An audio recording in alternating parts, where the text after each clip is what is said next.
Put yourself in the shoes of an undecided voter who says, I don't have a job, I can't pay my bills. My life isn't better. My life isn't better under President Obama. Why should that person vote for you? Look, I hear from folks all the time who are still struggling.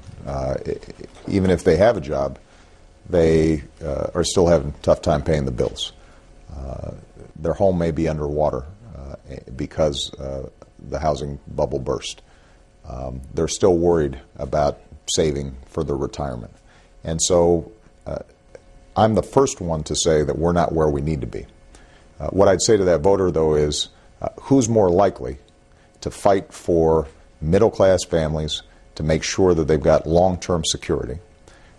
Is it going to be Governor Romney and his proposals that mirror the kinds of proposals that got us into this mess in the first place, that led to some of the slowest growth we've ever seen, jobs being shipped overseas, middle-class wages and incomes declining, culminating in this disastrous economic crisis? Or is it going to be a president who is interested in making sure that college is affordable for that voter's kids, that is bringing manufacturing back, that is interested in creating jobs in the clean energy sector? And that's the choice that I think that voter is going to be confronted with. We aren't where we need to be. Everybody agrees with that.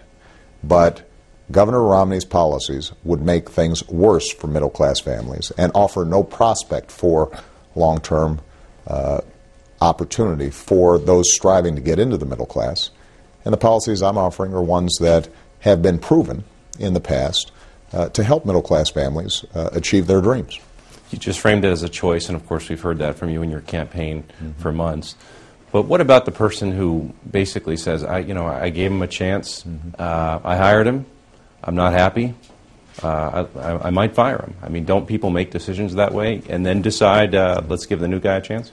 If they saw Governor Romney offering serious proposals that offered some sort of concrete ways in which middle-class families would be helped, then I could understand them thinking about that choice. But that's not what's happening.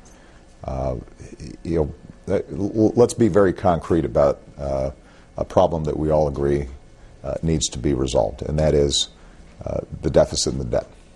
Now, this didn't happen overnight. It happened because we had tax cuts that weren't paid for, 2 wars fought on a credit card, and then a massive economic crisis. What I've said is, let's reduce our deficit and debt in a balanced, sensible way. Let's make sure that 98% of families, folks making $250,000 a year or less, aren't seeing their taxes, their income taxes go up a single dime next year. And I've said to the Republicans, I'm ready to sign that bill tomorrow.